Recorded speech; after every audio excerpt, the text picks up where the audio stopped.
కొన్ని గంటల్లో అల్లు అర్జున్కి సంబంధించి మ్యాక్సిమం 1 గంట 2 గంటల్లో అల్లు అర్జున్కి సంబంధించి కోర్టులో పిటిషన్ డిస్కషన్ నడవబోతోంది. బెయిల్కి సంబంధించి బెయిల్ వస్తుందా అంటే జనరల్ బెయిల్ని అప్లై చేశారు కదా, ఇంటరమ్ బెయిల్ అనేది మనకి కాస్త టెంపరీ బెయిల్ కింద లెక్క 4 వారాలు ఇచ్చారు. ఈలోపు రిమాండ్ సంబంధించిన 14 డేస్ పూర్తయింది. దానికి కూడా అల్లు అర్జున్ వర్చువల్గా నాంపల్లి కోర్టులో హాజరైతే 30వ తారీఖు వాయిదా వేశారు. మళ్ళీ దీంట్లో కూడా బెయిల్కి సంబంధించి నార్మల్ బెయిల్ అనేది నాంపల్లి కోర్టులో వేసుకున్నారు. దానికి సంబంధించి కొన్ని గంటల్లో విచారణ జరగబోతుంది. ఈ విచారణ జరగడానికి ముందు అంటే 2 రోజుల నుంచి కూడా భాస్కర్ ఎక్కడా మీడియాకి అవైలబుల్గా లేరు. భాస్కర్ అంటే ఫాదర్, ఆ శ్రీతేజ్ పాప యొక్క ఫాదర్, రేవతి యొక్క హస్బెండ్, ఆయన ఎక్కడ మీడియాకి అవైలబుల్గా లేరు.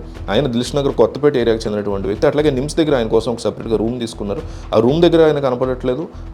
మీడియాకు కూడా ఎక్కడ ఆయన అవైలబుల్గా లేరు. మరి ఆయన ఎటు వెళ్ళారు ఏంటి, ఈ మనీ తీసుకుని ఏదన్నా కాస్త బెటర్మెంట్ కోసం పాప కోసం ప్లాన్ చేస్తున్నారు అనేది అయితే ఇప్పుడు వరకు ఇన్ఫర్మేషన్ లేదు. చూడాలి ఏం జరిగిందో. అయితే ఇక్కడ డిస్కషన్ పాయింట్ ఏంటంటే బెయిల్ వచ్చేటువంటి అవకాశం ఉందా, కొన్ని గంటల్లో ఈ విషయం తెలియబోతుంది.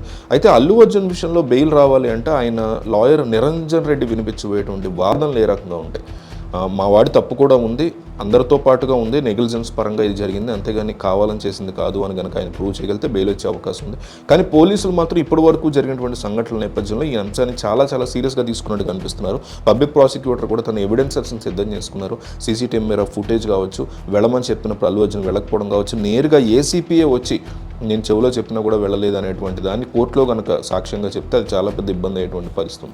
కానీ మరి ఇంకొక పక్క చూస్తే రేవంత్ రెడ్డి ఆల్రెడీ సినిమా ఇండస్ట్రీని పిలుచుకున్నారు, ఆయన మాట్లాడారు, వాళ్ళ మధ్య సయోధ్య ఏదో కుదిరింది, అంటే కాస్త కూల్ అయ్యారు ఈయన రేవంత్ రెడ్డి సీఎం అనే మాట కనిపిస్తోంది. కాబట్టి మన కళ్ళకి మేబీ కంప్లీట్లీ రాంగ్ అవ్వచ్చు, బట్ కళ్ళకైతే అది కనిపిస్తుంది. కాబట్టి కాస్తంత మెత్తపడ్డారా సైలెంట్గా, కొంచెం స్లోగా, కొంచెం లైట్గా నెమ్మదిగా డీల్ చేస్తారు ఆ ఇష్యూని. ఎందుకంటే నిరంజన్ రెడ్డి కంటే కూడా పబ్లిక్ ప్రాసిక్యూటర్ ఏ రకమైనటువంటి అంశాలను తెర మీద తీసుకొస్తారు. ఇక్కడ ఆయన్ని రావద్దన్నా వచ్చారని, వెళ్ళేటప్పుడు కూడా రోడ్ షో చేసుకుంటూ వెళ్ళారని, అంటే రూఫ్ టాప్ ఓపెన్ చేసి పైకెక్కి రోడ్ షో చేసుకుంటూ వెళ్ళారని చెప్పినప్పుడు కూడా వెళ్ళి ఏసీపీ చెప్తే వినలేదని ఆయన బయటికి రాలేదు. ఇట్లా రకరకాల ఆరోపణలు కురిపిస్తూనే వాటికి సంబంధించిన స్ట్రాంగ్ ఎవిడెన్సెస్ ఇప్పటికీ పోలీసుల వద్ద ఉన్నాయని, అవి కనుక బయట పెడితే మాత్రం రెగ్యులర్ బెయిల్ సంగతి దేవుడి వరకు ఉన్న ఇంటర్మ్ బెయిల్ కూడా క్యాన్సిల్ అయ్యేటువంటి సిచ్యువేషన్ కనిపిస్తుంది. కానీ మొన్న చూస్తే నాంపల్లికి సంబంధించిన హీరింగ్లో మాత్రం ఎక్కడ పెద్దగా పబ్లిక్ ప్రాసిక్యూటర్స్ ఏమీ టూ మచ్ ఆఫ్ యాక్టివ్గా ఉన్నట్టు కనిపించట్లా.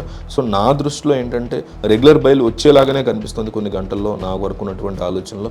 మీకేమనిపిస్తుంది, అల్లు అర్జున్కి ఈరోజు జరగబోయేటువంటి హీరింగ్లో రెగ్యులర్ బెయిల్ వచ్చే అవకాశం ఉందా? ఇంటరమ్ బెయిల్ కంటిన్యూ అవుతుంది, ఇంకో 6 రోజులు ఉంటుంది, అది కంటిన్యూ అవుతుందా, లేక ఇంటరమ్ బెయిల్ కూడా రద్దు పరిస్తుందా? మీకు ఉన్న సినారియోని చూస్తే ఏమనిపిస్తుందో కామెంట్ చేయండి. మనం ట్రెండింగ్ సంబంధించి అన్ని టాపిక్స్ కవర్ చేస్తున్నాం. ఛానల్ని సబ్స్క్రైబ్ చేసుకోండి.